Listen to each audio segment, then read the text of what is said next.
Урматтуу мекендештер, улутты улут кылып, улуу жолун узарта турган 3 нерсе бар. Тил, маданият, тарых. Мына ошол элдин көөнө маданияты менен тарых таржымалы да эне тилден башатылат.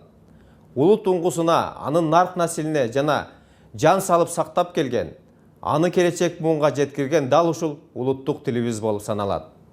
Мамлекеттик тил эгемен мамлекеттин эң башкы белгилеринин бири. Өз эне тилине дээрин бербеген, дитин койбогон, анын келечегине кам көрбөгөн элдин арымы кыска, келечеги бүдөмүк болот.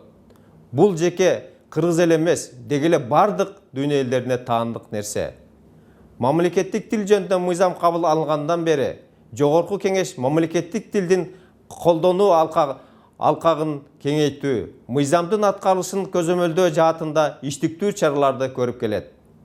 Бул жагынан алганда парламент башка бийлик бутактарына үлгү болот. Ардактуу замандаштар, сиздерди майрамыңыздар менен куттуктап, улуу журтубуздун улуу көчүн тынымсыз улантыла беришин тилеймин.